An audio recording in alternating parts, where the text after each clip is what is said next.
80,000 Jolani लड़ाकों का double हमला, नेतन्याहू पर गिरा जुलानी बम। सीरिया में पुतिन का राजफाश, नेतन्याहू को भारी पड़ेगी ये जंग। ये तमाम सवालों का जवाब नमस्कार, मैं हूं आपके साथ अनुराग सक्सेना। आज वीडियो में हम आपको देने वाले हैं। तो रूस और ईरान को पहले ही सीरिया से भगा चुके कमांडर जुलानी का अगला टारगेट अब इजराइल है।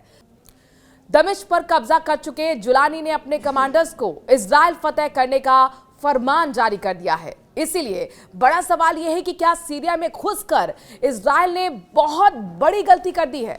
दरअसल बशर अल असद के तख्ता पलट के बाद सीरिया जहां धीरे धीरे खड़ा हो रहा है, इजराइल के सीरिया पर हमले भी तेज हो गए हैं। पिछले 7 दिन के अंदर 800 से ज्यादा एयर स्ट्राइक कर चुका है इजराइल।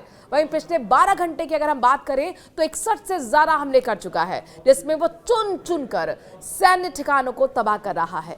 लेकिन जुलानी ने भी कसम खा ली है इजराइल को तबाह करने की और इस नरसंहार के बदला लेने की।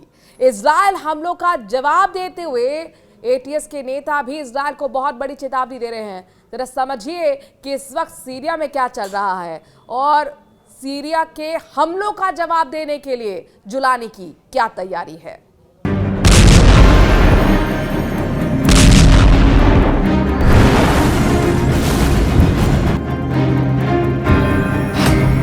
कमांडर जुलानी इजरायल पर बरसाएगा बम।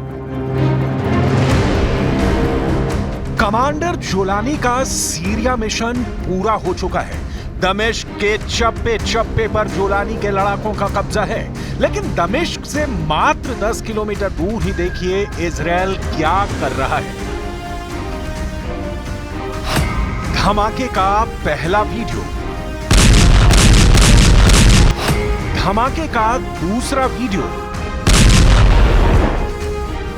धमाके का तीसरा वीडियो,